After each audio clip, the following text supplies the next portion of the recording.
Hi all, welcome back to my channel of an everyday life of an Aspie. If you just joined me, I welcome you all. I'm Aspie. I'm all about creating mental health anomalies and also sharing my life stories with suspicious syndrome and the like, so that hopefully you can get to know me as a better person, as well as journeying with me as I journey with you to get to know you guys, how you tip, with tips and advice along the way of how to deal with your everyday personal health, business and general health, be it whatever it may be, along with also some words of encouragement and support regardless.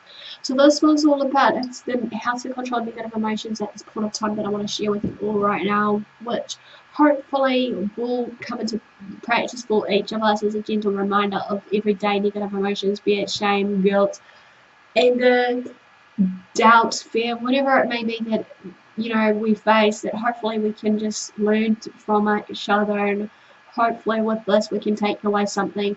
If you like these video series and you may want to see more of these, please let me know by smashing the like button or even just commenting below. It would be nice to see more of these, or even any other topics that you think should be addressed. Please let me know in the forum. Do so that I can actually open this forward for discussion, so that we can get this ball running. So this one's all about shame. This one's about the strategies and overcoming shame. And hopefully you are enjoying these videos. Just let me know if you are, just by commenting, obviously. Also, don't forget, before I start this, I'm my medical doctor. I'm just normal everyday Joe blogs.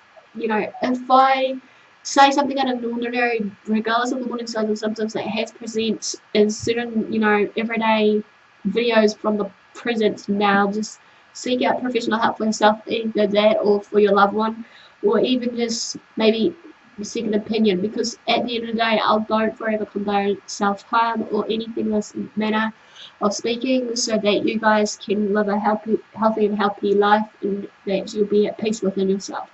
So this one's obviously, as I said, all about shame. This one's all about the strategies. There'll be about at least 8 strategies of overcoming shame and how to restore that self-esteem.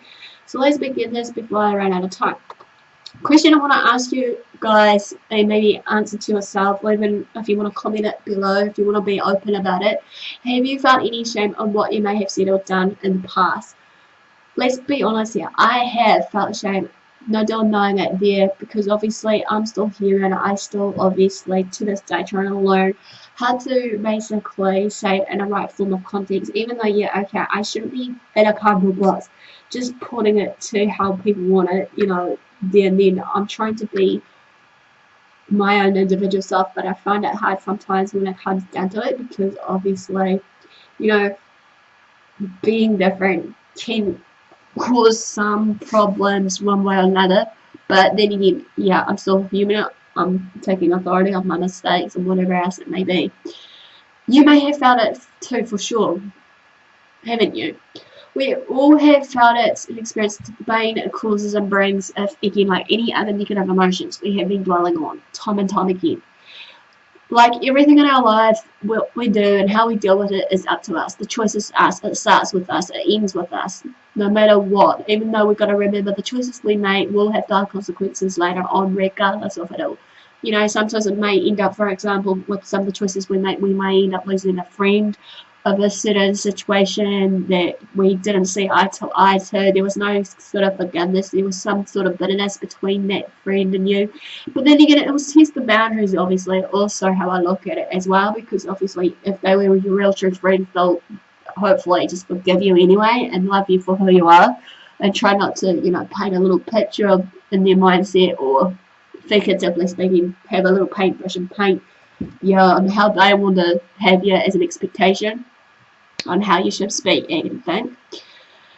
Sometimes some negative emotions may bring in the positives alongside with the negatives. Yet we need to deal with the negative emotions in a real healthy way. However, like I have clearly addressed so many times before, this type of negative emotion is like when you want to tuck yourself into a really tight little ball, curling up, obviously like a little cat, sort of thing, how they sleep at night, in a real tight ball, literally speaking. Or you want to roll yourself into the deepest and darkest corner and want to forever forget about it, and actually, maybe put a blanket over you.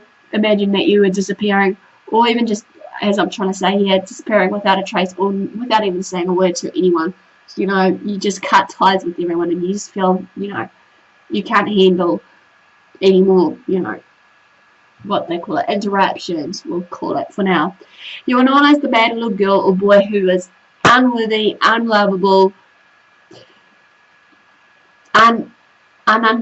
obviously you're misunderstood, you're obviously misheard, and then you obviously are just an outcast, shall we put it nicely.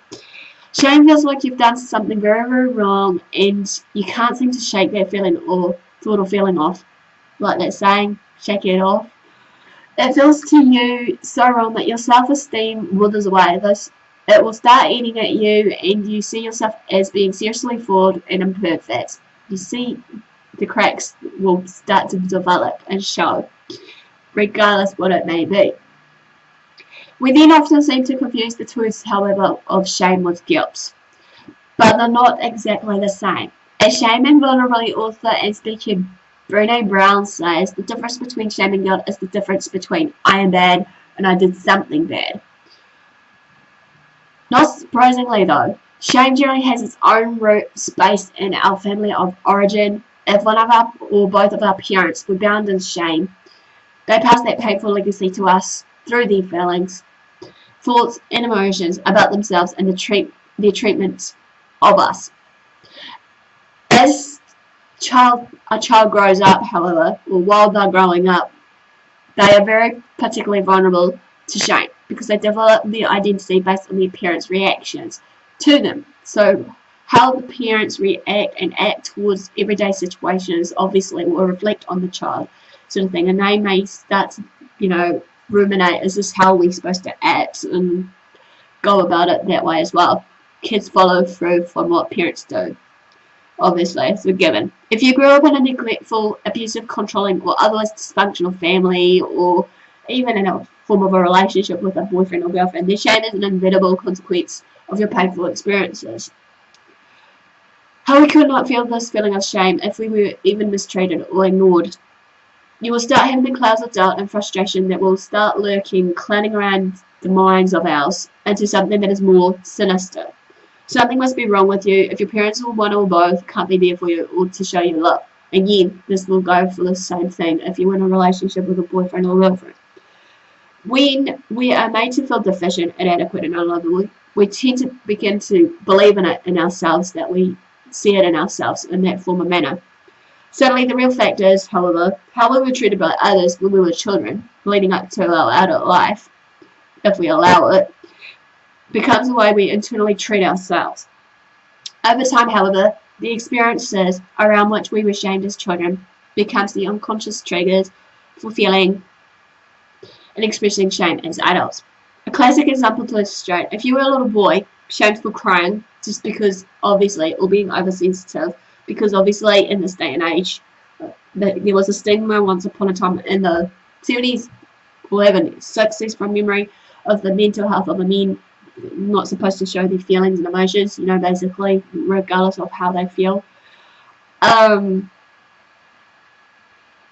it's okay, obviously, once in a while to let the men show how they feel, even if it's to cry and stuff, because it shows that they do actually care. Then you feel deeply embarrassed and humiliated when you cry as an adult. You'll do everything in your power to repress these feelings that might make you want to cry. You'll hide it away and obviously act Mr. Macho and just, throw away the key, saying, you may be thinking in yourself, I don't need to cry all the time. It proves I'm a crybaby, I'm weak. Obviously for a guy, it was always a sign of weakness when it's not. We have developed into a myriad of unhealthy coping mechanisms that will muff out our feelings of shame, all of which has a negative impact to our close relationships, be it our workers, be it our colleagues, be it our friends, family, you name it, it's there. All these other negative feelings that comes into play, your anger, withdrawal, blame, contempt, control, perfectionism, and people pleasing, are all the strategies that are temporarily the ones that will try and alleviate the pain of feeling inadequate and unlovable, misunderstood, misread, and the like. However, these strategies don't, address the root cause of our shame. Recovering from shame and rebuilding self-esteem and self-love does take time and patience, but it can be done and it will be well worth it in the end if we choose to. The choice again is ours in a way of how we're going to go about our everyday life. Do we want to stay in that place where we are in that untangible web of just self-doubt and whatnot, or do we want to move on forward? That's the question I wanted to ask you today while I'm sharing this with you. So obviously there are 8 strategies for overcoming shame and restoring self-esteem that I'm going to share with you all, obviously, as in this video guide, if you want to call it this. And hopefully, we can, like I said, we can learn something along the way or take something from it, from what I'm sharing. Because obviously, this is a learning tool for me too, just to bear in mind. As I said, I'm not perfect, nobody else. No such thing as normality. So therefore, like I said in one of my videos, what is normal. So 1 is revisiting your childhood. As painful as this might be or seem, it's important to have a basic and realistic understanding that shame isn't our fault. You've got to remember we're an adult now, with an adult kind of judgment and perspective and outlook on life. We can look at a small innocent child that we were and how incapable we were of understanding and processing these expectations and hurtful behaviours of our parents, partners, or whoever, even the benign behaviours that were well-intentioned. Obviously, we were desperately needing an approval, invalidation of, unconditional love, wanting to be heard, wanting to be understood, everything else in its place. And if that wasn't even forthcoming for us, we grew to feel unworthy of anyone's acceptance and love, including ourselves, trying to love ourselves. You weren't at fault at all. Remind yourself of this whenever you feel that shame is being triggered. Try to find the original source of that shame. Again, maybe classically, write it down in a journal or somewhere. Describe or journal about that experience that you're feeling guilty of and refer it from an adult perspective. How does this perspective help you reframe the experience and understand it wasn't your fault? Just find out about it. Recognize your triggers and causes of shame. Start to notice what triggers or causes those feelings of shame that you may feel. This may be difficult at first, as we often tend to want to bury ourselves in the sand or bury our feelings under layers of coping behaviors. Sometimes, like many of us, may end up just denying it and just dismiss it and just keep on until it builds up and then it releases into a world of pain. So start with the behavior style, way you would react to the pain, and then ask yourself, what just happened to make you react in this form of manner? Did someone say something to make you feel vulnerable, insecure, what have you? Were you rejected in some way that reminded you of your childhood rejection? Were you caught in looping thoughts about an event that feels shameful? Once you know what tripped you up and mired you into these feelings of shame, you can begin to manage these triggers and causes, and then maybe learn healthier responses and actions. Number 3, practice self-compassion. When you feel shamed out, it's hard to be kind and loving towards ourselves. But again, choices up to us if we want to dwell on it or not. But then again, you can practice self-compassion even before you really feel it. Talk to yourself and treat yourself with the same kindness and love you show to a good friend or a beloved child. You can also do this by also showing some gratitude about yourself, seeing what you love about yourself, obviously. Pretend you're a cherished and valuable person until you begin to change your thoughts and feelings. A compassion researcher and social psychologist Kristen Neff from the University of Texas at Austin discovered that self-compassion can act as an antidote to the self-criticism that comes with shame. Self-compassion triggers the release of oxytocin, the hormone that increases the feelings of trust, calm, safety, emotional stability, and being connected. 4. Challenge your thoughts.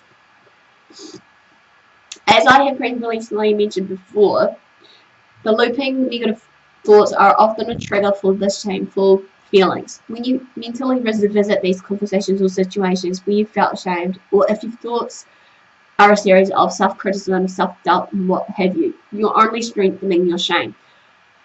Our job is to obviously weaken that grasp of shame that has over us. We can do this by challenging our thoughts.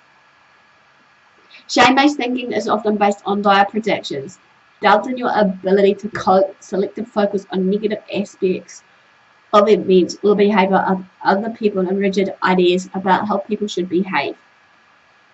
Rather than believing everything your mind tells you, find evidence on the contrary. Part of you knows you aren't a bad, unworthy person, not worthy to be loved, and everything else in between, and that your thoughts aren't the truth or the whole entire truth. Just remember, the mind is a powerful tool. When your shame-based thoughts try to control your mind, don't forever allow it. Put it up a mental fight by refining your thoughts and focusing on the positives if you can, when you can. Number 5, don't double layer your shame. No one likes you feeling shame and weak. Unworthy feelings shame fosters. When we live with shame, we add to our pain by feeling shame about our own shame.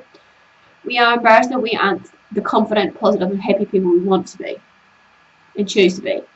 Giving ourselves permission to accept that feeling of shame when you feel it. Don't let one after the other, one more pain by kicking yourself for your feelings. We all experience vulnerability and shame at times, and by accepting that, you can stop struggling against shame. You can begin to heal the root cause of it. 6. Avoid shame reinforces. Are there still people in your life who reinforce your shame? It might be your parents who continue to say and do things to control, belittle, or hurt you. Sometimes our shame leads us to be in relationships with people who will repeat the very same dynamics that we have experienced in childhood. It's up to us to break that chain of cycle. Our spouses or partners, even some friends, might unconsciously or consciously reinforce our feelings of shame. Obviously, you have the power and choice to be in a relationship that are emotionally healthy.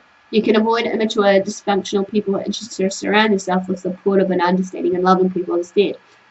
If you are married to someone who triggers off your shame, maybe you can go counselling together if they choose to, so your partner can better understand your history of shame, and you can create boundaries to protect yourself from any future damage. It's painful to let go of some relationships, even if they're harmful, even if it is time to let go. You know when it is time to let go. But if someone in your life is using your shame to manipulate you or hurt you, then you must say goodbye if you want to escape that cycle of shame or anything in that manner. Number 7, accept love and kindness. The feelings of unworthiness attached to shame make it very difficult to accept love and kindness from one another, or even for ourselves. In fact, you might even distrust people who were kind to you because they can't discern that you're feeling bad and unworthy. You feel like a little charlatan accepting goodness from others.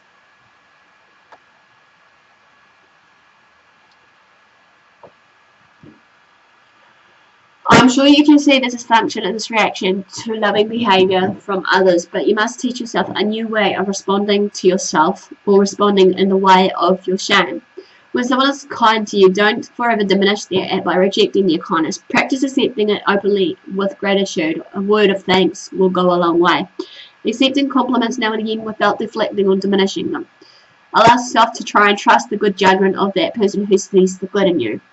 This will take conscious, concerted practice like everything else that I've clearly addressed in here, but over time it will feel more natural and pleasurable to relish kindness and appreciation from others. Last but not least, 8. Protects forgiveness. You may not be really good at forgiveness for anything, but it probably feels like you should and it feels like you do. You want an exhalation for all of the badness that shrouds you or just weighs you down. You want all of the shameful feelings to be wiped away so you can finally feel good about yourself and to start enjoying life again and just kick everything out of the way that doesn't deserve to be there. The only person who can really offer that solution, obviously, is you as the person. You are the guard holding the key to your own internal prison to unlock it and set yourself free to be happy and at peace in yourself. Whatever failings you might perceive in yourself, why not just give yourself a pass? Every person on the planet is flawed and has made mistakes in their past, and not many people should be picking at those flaws and imperfections about you. We all want and deserve forgiveness. This is part of the human condition that will never change, however. The question I want to ask you is, can you accept that being flawed is acceptable? Can you forgive yourself for that? Of course you can. It's okay. You're okay. Put your shame aside or in a little box and place it in a little mental shelf in a locked closet.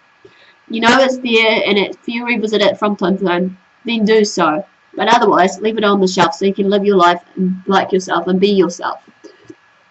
There is no rule requiring you to examine it and stir it up every hour of the day. Shame is a soul-crushing emotion, so no matter what you think you have done to deserve it, no amount of shame will make you feel better. It will create more shame. So step off this cycle of shame by practicing these steps that I have given you and work towards your inner healing of yourself.